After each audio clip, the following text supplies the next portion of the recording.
Welcome to On the Edge with April Mahoney Brains.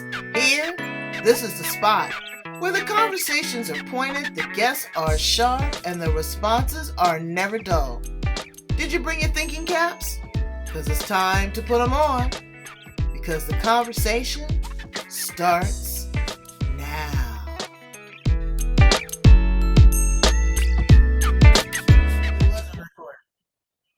You ever done one of these suckers and forget to hit the record? Yeah. Yep. It's ugly sauce, but this isn't. Hello, brains, and welcome to On the Edge with April Mahoney, the place where the conversation is pointed, the guests are sharp, and the responses are never dull. Today, we have Sherri Leopold. I'm so excited to have her. She does something that I do, talk to myself in a positive way. That negative self-talk will destroy you, brains, and the bad part is that you're saying it to yourself. It's different if it's outside influences. You can shrug it off. You can cuss them out. You can disconnect them, block them, all that good stuff. But when you're talking to yourself, you live with yourself, and that's a dangerous situation. So we want to talk a little bit about self-love. We want to talk about her being a mama of 3. We also want to talk to her about her book and all the things that she's doing as a mentor in the world with women. And we're going to talk about relationships. So help me welcome her to the edge. Hello, Sherri Leopold. Welcome to the edge. Thank you so much, April. I'm so honored to be here and among these fabulous brains. Yes, girl, because we be doing it overtime, okay? That's exactly what we be doing. So tell us a little bit about you, baby, and how you show up in the world and how you found this space. I actually, having been in network marketing 25 years this year, one of the places that self-bullying really became evident to me was in that space, and especially with women. I would get a very strong sense from people that I was working with on my team that they were their own worst enemy. I was like, whatever you say, whether it's true or not, is a fact in your brain. And so I say, make good choices, say good things to yourself and about yourself, because your brain is listening, right? Always. Absolutely. And so that's where at first, I think, really became apparent to me that it was a thing and that it was a real thing. And so that is where I started to navigate it. But really, in full precipitation, it wasn't until 2018 when Anthony Bourdain committed suicide 3 days after Kate Spade. I had a God moment, so to speak. Girl, that broke my heart. That broke my heart. I loved him so much. Mm-hmm. I enjoyed everything, every nasty thing he ate, every nasty place he slept, every drink he drank. And you just never know what that is. And suicide is on the rise, more prevalent than ever. I just saw another one of these athletes. People don't understand the intense pressure that individuals are in, but also you can't read people's minds. Correct. And that was the one thing that when that happened, I said, oh my God, this has to stop. And I was driving and I was like, this precipitating moment. I said, oh my God, like out loud. I was driving 65 miles an hour, but like he sat in the passenger seat with me because we had a conversation. I was talking out loud. I'm talking with my hands. I'm sure someone thought I was on the phone or just maybe had mental issues because I'm like talking out loud. But I was so disturbed by that because I thought, these two wonderful people had great families and they had dream jobs. They couldn't have written their job any better or any other way. They were living their dream and they had more money than they would ever spend in a lifetime. And they both opted to take themselves out. And I thought, what is the common denominator here? What is the actual problem? And it just dropped in my spirit. It was like, it's what they say to themselves. And the reason that dropped in is the night before I'd had a conversation with a friend and I saw that look on her face. And she came to me in that car and I thought, what is going to stop me from getting that phone call? It always makes me emotional saying, because I'm like, oh, I was like, she doesn't have that same job. She doesn't have that income. She had family relationship issues. And I was like, my gosh, how can she ever escape that fate if they had all that and she didn't, you know? And I was like, I felt this really urgent need to do something. And I had no idea what I could do, except that I had just submitted my first chapter for a collaborative book. So I thought, I'll write a book. And I was like, I have no idea what it's going to be in it. And I was like, what is this common denominator? And that's Well, what it was. spirit will bring it to you. Spirit Oh, will bring it it to did. It you, dropped the and title of the book right in the everything, car to me, as everything. if I heard it out loud. Right. So you wrote this book. Um, did you ever have struggles having negative self-talk in your head? I did. Yes, Until I absolutely. cussed myself out.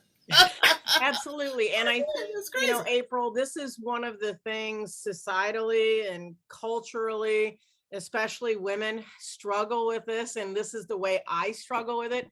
So if I say things, a lot of times it's couched in humor. So what I say, even if I'm saying it out loud, might sound funny to somebody and we have a collective laugh. But really, what I'm asking them to do is, you know, laugh at me with me openly and allow me to degrade myself. And so it was a very this process of writing the book actually was very eye-opening for me as well, because I had to take a look at, yeah, I do this too. I just do it in a way that looks a little different. I'm not over here necessarily beating myself up silently. I like do it in the open with humor. And I do address that in the book because it's so widely accepted. You'll see it in movies. And once you're aware of what it sounds like and what it looks like, you'll hear it everywhere Well, around it's you. that weird satire, and I get that.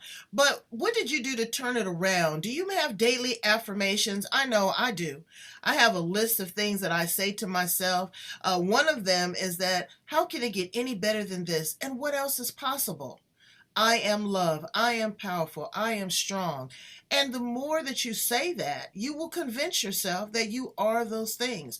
You have to Yeah. live the life that you love and that you want. And you also have to be around that same circle of influence. Oh, Because I tell you, folks can just suck the air right out the room. yeah. I call that your farm. Your friends and relatives matter. Mm, And the people that are in your circle that keep you accountable are your farm hands, and they're the ones who will say, now girl, that wasn't a very nice thing to say to right, yourself, maybe you right. want to rethink that. Mhm. I actually have a technique that I teach that you can teach to your own network. And when I teach it, it is meant to be a ripple effect. So I can teach it to you if you want. It's really very Teach it to us simple. right now. Go ahead. I sure will. Okay, so there's four, it's an acronym for the word SNAP. And so what this does is help you snap out of this negative behavior. So there's two sets of words, and one of them is, I always say, in the non-dominant hand, the one that is the weakest hand, the one that's not in charge, is speaking negatively attracts pain. So there's four snaps. Speaking negatively attracts pain. And the other dominant, the one that it's kind of like the off and the on switch. And the on switch is start now activating power. So when you hear this snap, if you and I are in a room and you say something and I the ones that I've taught it to, like we're really good at it. I can just say, April, do I need to snap you? And you know what I'm talking about. It means whatever came out of your mouth was not self-loving. And so it causes you the moment of pause to go, wait a minute. And so sometimes I'll do this to my friend and I'll be like, what did you say? And that's my cue to them to snap out of that and say what they meant to say about themselves and to reframe that. So that's that snapping out of that negative, self abusing language, right? I call it upgrading your self love language. Absolutely. So you were in I don't know if you're still doing it, network marketing or Mhm. multi-level marketing. Girl, I did it and I killed it. I I'm left not for surprised. yeah, and I thank you. And I left for several reasons, but that's neither here nor there. However, you've got to keep people pumped. And it's a different space now. It used to be you could get in the 1-800 ballroom, you be in the hype meeting, girl. You could fly without wings when you left there. You just knew you were going to conquer the world. You were going to build an awesome team. The downline was going to generate residual income forever. The upline was going to have the utmost integrity, and the product was going to stay strong.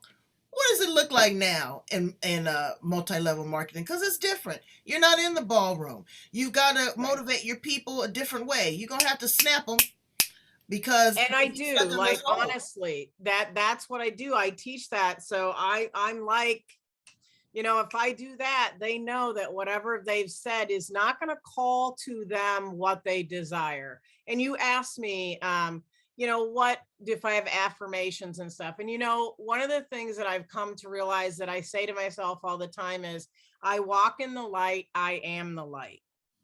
That Mm. is my affirmation. And when I say I walk in the light, that is because I'm very picky about who's in and on my farm and who's in my sphere of influence. I control that. And part of that is because there is no shade in my light and I don't allow it. Right. So in network marketing, it must be the same way. You cannot surround yourself with shady people up or down Right. and have success if you walk in the light and you are the light. And so I'm very lucky and very grateful that I have, a place in my company that has been developed that way. Upline, I came to it. It was sort of inadvertent, I think, because I didn't know that back then. I've been in there 8 years, but I've built my downline specifically within that framework of I walk in the light, I am the light. It isn't that you can't be upset or complain or have a problem. It's that you problem solve by using the light, not by having shade or throwing shade. Absolutely, because you can't do it that way. You can't do it that way. So, what are you teaching those 3 children of yours? It's again, that's a different set of circumstances. It Those is. are 3 independent, critical thinkers. They take my kids will tell me all the time, Mama, you are the smartest brain that we know, and we listen to you, but we don't always apply it. I say, okay, well then that's on you. That's on you. If I tell you it's Right. raining outside and you go out without socks and shoes and a jacket, you're gonna get wet. That's right. You know? That's right. And You can only give them so much, right? exactly, and I cannot relive my life vicariously through my children. And sometimes I have to pull back because I have to let them have that life lesson. Where are you at Right. with those 3 kids in that space? I feel so blessed, April, because, and my husband and I have talked about this a lot. I feel like we have kind of had the parenting win. And it's really, I say that because I would be friends with all of my children if they weren't my children. Like, they would be in that sphere that I was talking about because I would love them as people, that even if they weren't my children. And I feel like, to me, that's the parenting win, when you can actually say, God, I love the person that they are, not because they're my kid, but because of the person they are. And I would choose them. I think that is really, for me, what really fills me up inside. They're really all very intelligent, but they're all very giving people. They're all very helpful people to other people. Mhm. And they're all critical thinkers. That's a huge thing for me. I value that. And I like to see that at work. And 2 of them now are parents, and I'm seeing them implement those kind of critical Right, thinking right. things And instead of that's just and pushing their that is kid to good do and that whatever. is good epigenetics because there's so Yes. many people that are still dealing with generational trauma on what they mama and they grandmama and they great grandmama went through. Right. And so somewhere you've got to break the cycle and start anew. A My hundred kids, I feel percent. the same way. I would hang out with them. They're both real cool. I got a bonus son and my daughter, and they are just really, really good people. They're responsible people. Yep. I have to, get on them a little bit sometimes about taking responsibility for your actions because nobody wants to do that. But I tell them, that's when you get out the Pampers and you put on your big girl and big boy draws. You have to do it because you're going to get kicked in the butt. But the things that hurt you the most are your best teachers. Yes. So tell us Well, a and little bit. you learn from when you make mistakes. I mean, people always say, I want to, make it so that my kids don't have to go through what I went through. I don't think I've ever said those words. I'm like, I Mhm. want you to experience life and have the tools to navigate whatever comes your way. I don't want to make the way so easy for you that you don't ever have to think or do anything. That Mhm. seems like not the way to parent to me. It's not what my mom provided for me and my dad. They gave me the critical thinking tools to think through what's in front of me. What are my options? What do I need to do? But there's one of the things, and I've really been teaching a lot on this, April, is that we all have choices. We have infinite choices. When people, it's a pet peeve of mine when people say, oh, I don't have a choice. I'm like, that is crap. You have infinite choices. When you make one, you'll have a million more, and you're going to make a million decisions today. And you don't even think of them as choices, but you do. What will I eat? Where will I go? Should I have a drink? Should I have a snack? You're just making choices all day long. But here's the thing, in the ones that really matter, when you make a choice, you're going to have another one. And when choices are what create change. When you were talking about the generational trauma, making the choice to do something different forces a change. You said Choices make something that was change. you said something that was kind of interesting. You said you didn't want to, you want them to be critical thinkers. Me and a girlfriend of mine, we agreed to disagree because I'm doing a little something extra for my daughter, and because I love her and I want her to have every opportunity. And if I can put her at the head of the line, I'm going to cut in front of the head of the line if I can. My friend goes, "Oh, well, you're making her weak." No, I believe that she's on a strong foundation. I have to help them, but I have to also hold her feet to the fire. And she's feeling the scorch right now because there's still rules, and without rules, there's chaos.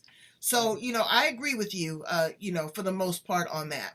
What are you teaching your clients, people that you're working with, that you're mentoring? And tell us a little bit about your program. Sure.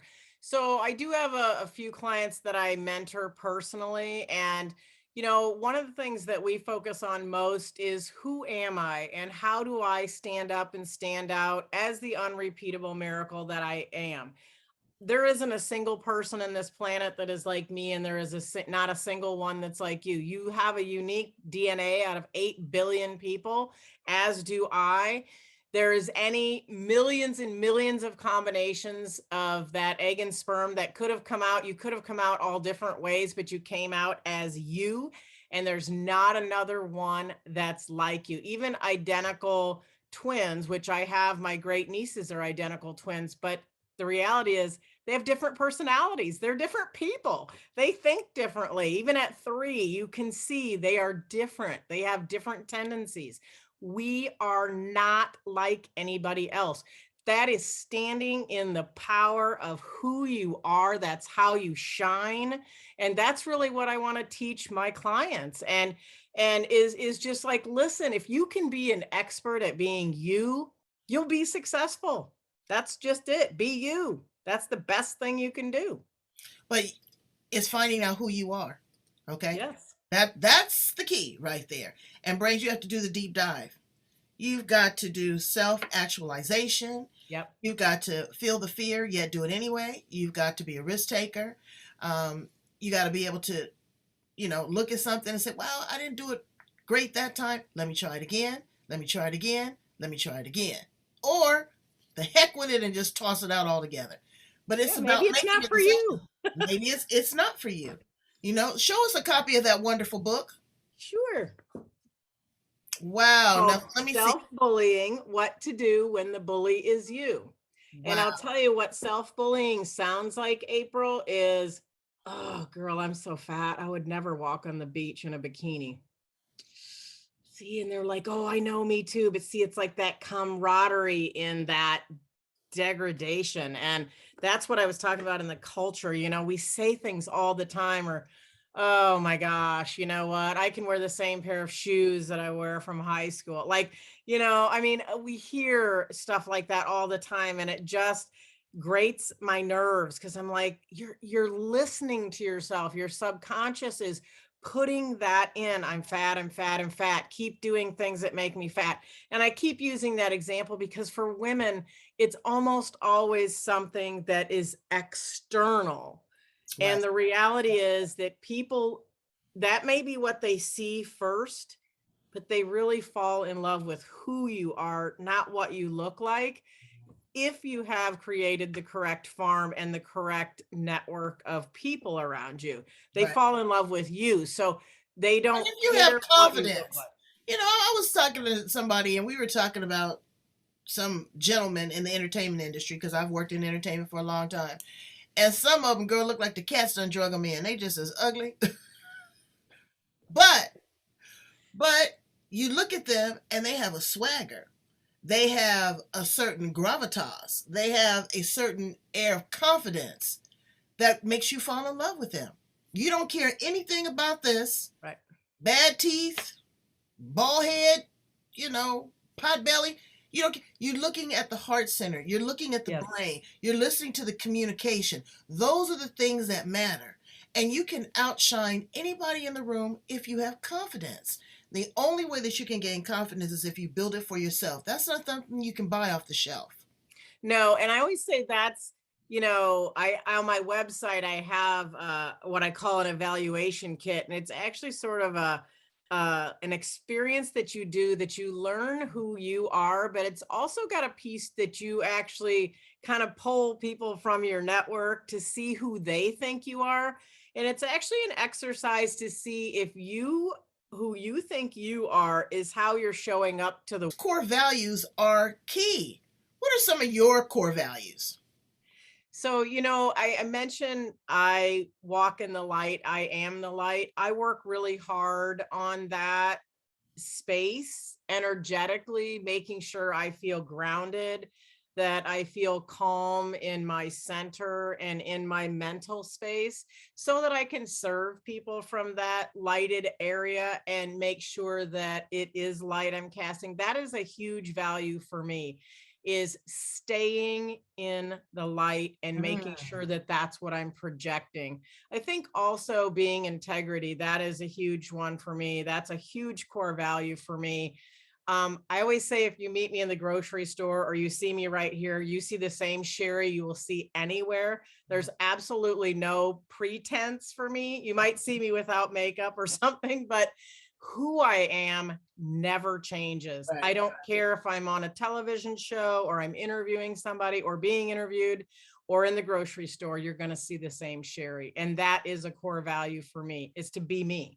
Right. Well, again, being authentic. People toss that word around, your authentic self. Well, Yes. sometimes that authentic self can be ugly. And so, what I'd like for you to do, Brains, is stand in the mirror just for 5 minutes.